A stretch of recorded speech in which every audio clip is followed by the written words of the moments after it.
Please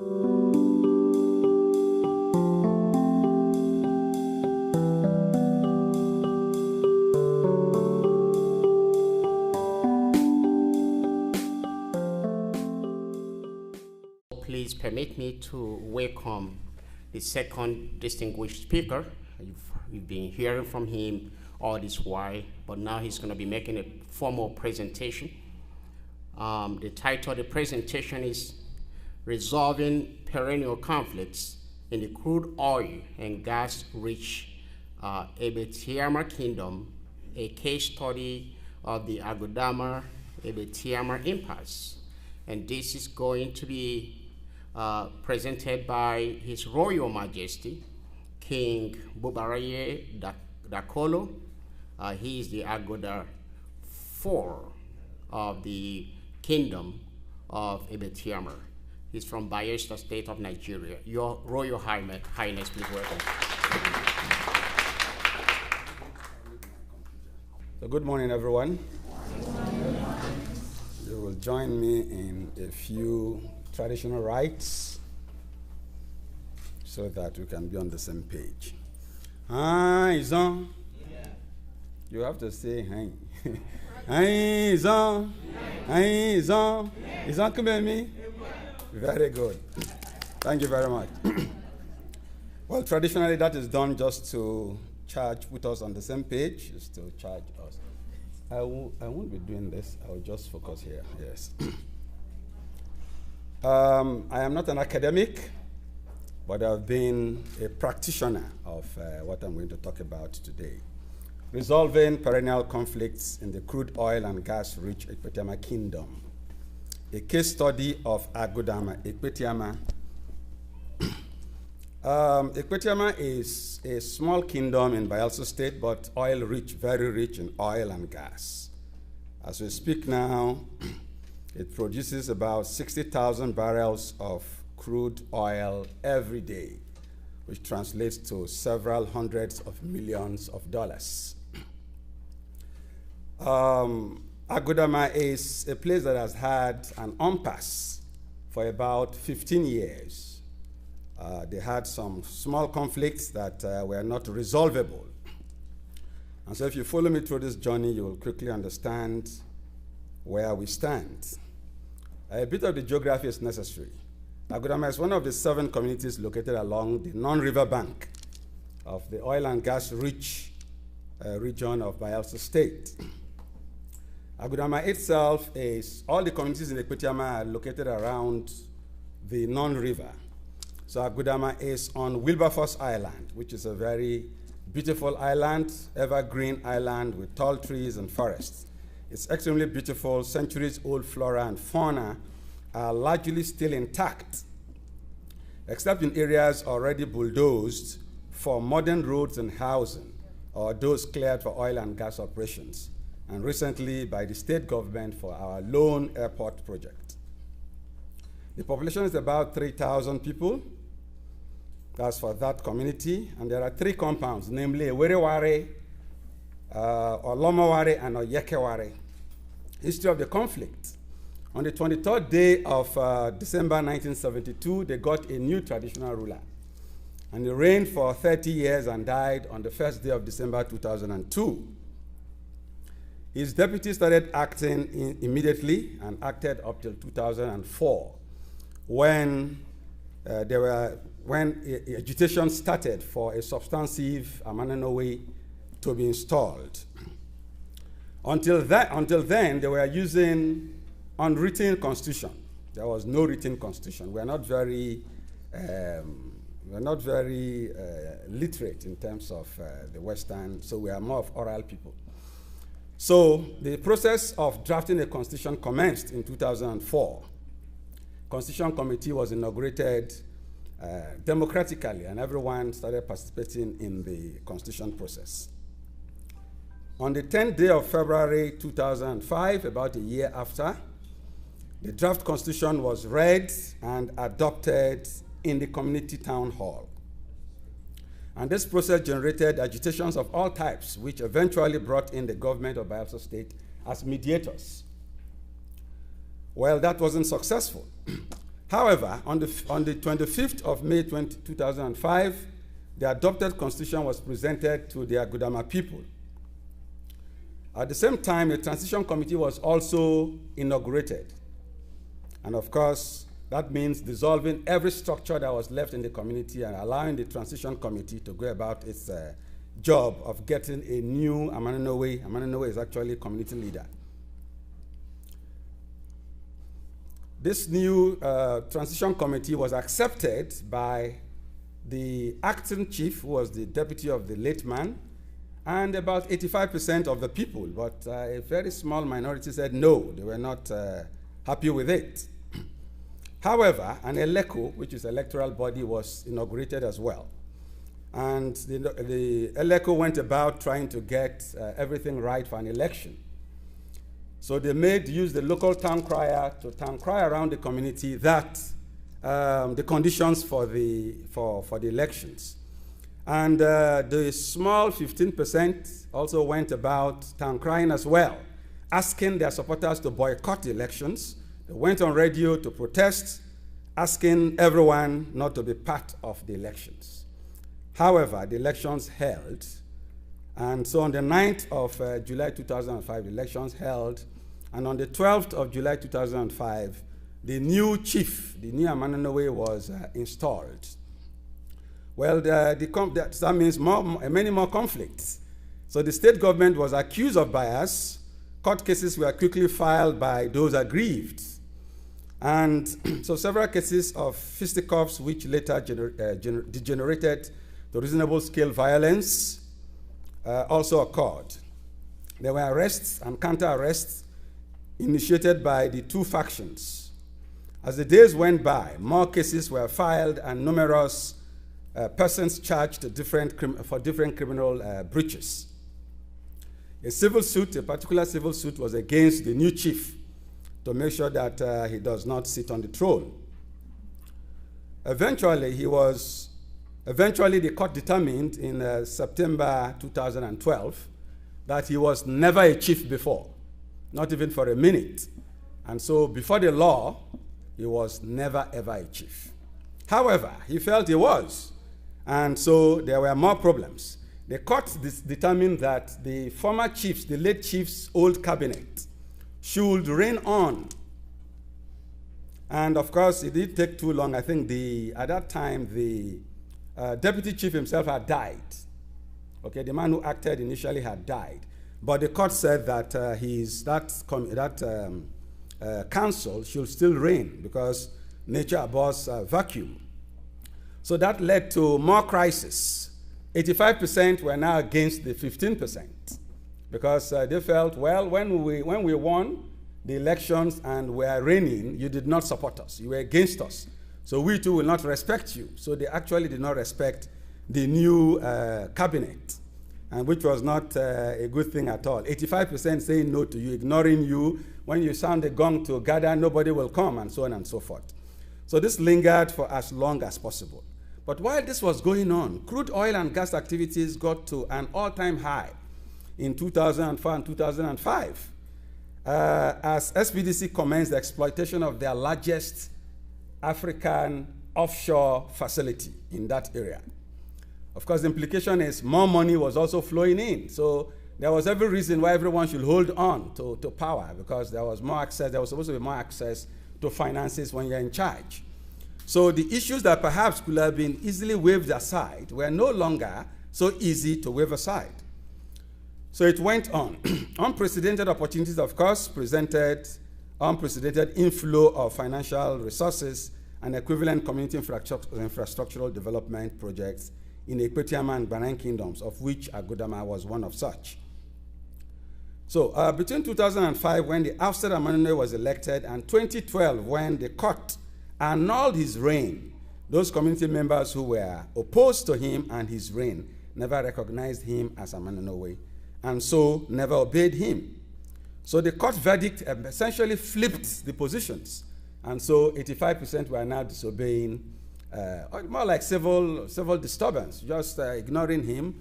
They were not going against the law per se, but it's my right not to gather when you say we should gather. Who are you for court to tell you that you are our chief, and so on and so forth.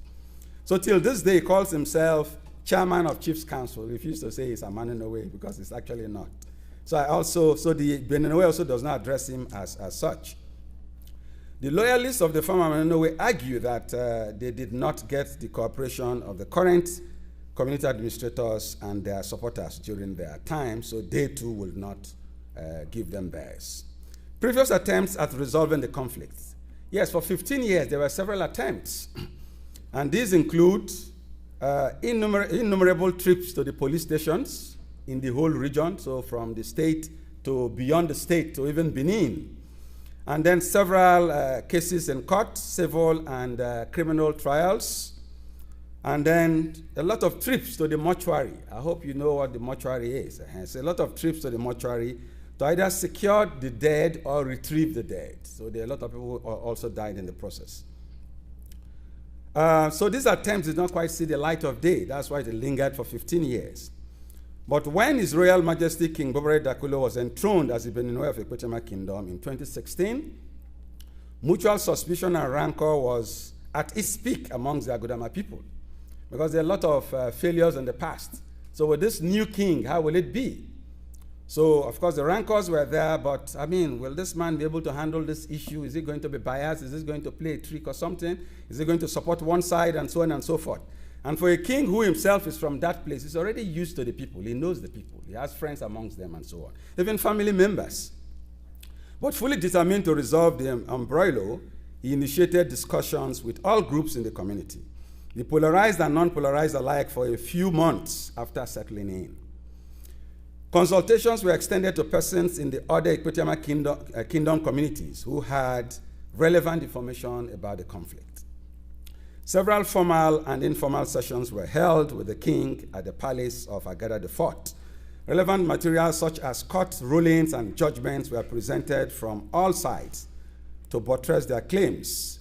The materials and the oral evidence were carefully studied before the king resolved to bring them together for the first time in a long time to his palace. So a date was taken which was mutually agreed, 17th day of April 2018. And about 80 persons gathered at the palace. The days and hours before the meeting were made so tense by speculations and rumors of outcomes that would be unfavorable and biased. Interestingly, all parties were involved in these speculations or speculative outcome peddling. So both sides were feeling the king may have taken sides, and the outcome was not going to be favorable. In fact, some even called the king a few minutes to the time to say, we're already aware that the outcome is against us because you've taken sides and blah, blah, blah. But they were all encouraged to come, and somehow they all came for that meeting. So the king addressed the august gathering of about 80 persons.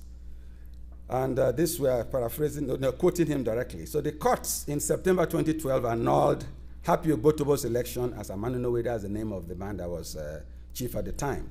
So in front of the law and before us as law-abiding citizens of Agodama, we must acknowledge that he was not, and never was he a chief even for a second. So he is like any other person in Agodama who is not and has never been a Maninowe. This implies that even if he is being addressed as chief, and that may have happened a couple of times, that does not and cannot mean that he was a former Maninowe. So before the law, he was never anything. He was just like everyone else. And so if someone calls him a chief, just don't take it to heart. It's just a joke. It's like a wife calling the husband president. You can call your husband anything, president, king, and so on, you know. Okay, so you can hear it. So the chief, and then the new committee, the council that was holding sway, Chief Sir Bobare Gecko was chairman of Agodama Council, that, and this has been affirmed, okay, and reaffirmed by the court. So that legitimizes his interim leadership of Agodama, which means that the community needed to manage him, even though you don't like him, because the court has pronounced him the chief of the community. You should manage him. And somehow, in that meeting, they agreed to manage him, because the only condition in which perhaps they could become traditional rulers in that community was for them to manage him work with him for as long as possible, and then go for the elections because you're already 85. So if you're 85%, it means that you must win the election after all. So why being a fool? If you are disobeying him, you are refusing to work with him, when you win, they will also do the same. And so they will be rancorous forever. So I think on that day, they all saw the light, and then so everyone behaved fairly well. The king also looked at the key touchy issues, such as the draft constitution. Some felt that the draft constitution was not as good as it should be. But they were able to know that even the US Constitution till today is being amended, isn't it? First Amendment, Second Amendment, Third Amendment, and 14th Amendment, and so on. So there is no perfect constitution. So accept it the way it is. At this moment, you cannot write a new constitution because they are too polarized to do so. So accept it the way it is, and then in a short while, when the community is back on track, you could amend the constitution. So I think that also seemed to have sat properly. He called on them to take a closer look and acknowledge how it contains their painstaking, written down collective will, and how it also serves in the effective ousting of the man they didn't want. It was a constitution that also ousted him. So why will you now deny that constitution that has also done some job for you? So I think that also seemed to work. The pending cases at the court, yes. So they went and protested their loss in the High Court. No, they went to the appeal court to protest their loss, and the matter is still pending there. So it was like, okay, you want a new chief? How do you conduct elections when your matter is in the court? Because they call it sub judice. If there is a matter in court, you do not even have to talk about it so seriously. Otherwise, you'll be seen as contempt in the court. So you have to go and withdraw this matter from the court so that you can have elections. And so that also seemed to have worked. And then they were now compelled as well, more or less, not by force, but by reason, that you need to support this interim government and then allow for the processes of peaceful coexistence. And the interim government should also not discriminate against the rest of the community. You must call them consciously, encourage them to be part of you. And if that is done, then of course it means that you can work together. And the community, Ekpetiama Kingdom, has an annual New Yam Festival every June. And this was happening in April, so they had a few months to June. So they were charged to come together in June and be part of the festival for the first time in a long while. And that they also did. In fact, they presented the most colorful outing in that festival in June as a community. In fact, they came in their numbers. Literally, the entire community came. So even the other ones that have always been united became like invisible in the presence of an overwhelming Agudama community. What were the demands that were made of them? The king demanded of them that they should acknowledge and cooperate with the chief. Okay, that I've already said. Yes, the king demanded that he would constitute an unbiased, non-Agudama, but Ekpetiama electoral committee to conduct the Agudama elections when they're able to live in harmony for a while. So they were given a kind of gestation period for 3 months to work together without rancors, without rumors of any fight, of any rancor. And if that happens, then they will be granted an opportunity. But this time the kingdom will essentially midwife their elections and supervise it in an unbiased manner. And to cut a long story short, I think they were all happy at the end of the day. And they left the meeting. Okay, no, then another bit that was made clear was because the ousted chief, before this meeting, when I invited him and spoke with him, after about 3 hours of a rigorous meeting, in his remarks, he said, look, Your Majesty, no one has spoken to him like this. In fact, there are a lot of things he didn't quite understand. Because he could see himself, having a second opportunity of becoming chief if he behaves well. That now he has understood everything. And he's guaranteeing that there will be peace in the community. And so I think he walked away in that understanding. And since then, the community has been more like peaceful. Though the matter in the appeal court is yet to be retrieved, because it's going to be later in November that they will have a session. But essentially, Agudama has been able to have back its peaceful coexistence. And I believe that sometime next year, before the New Yam Festival, the community will return as one whole with a chief that is unanimously elected by the community. I wish to thank you so much for your audience and wait for your questions. Thank you very much.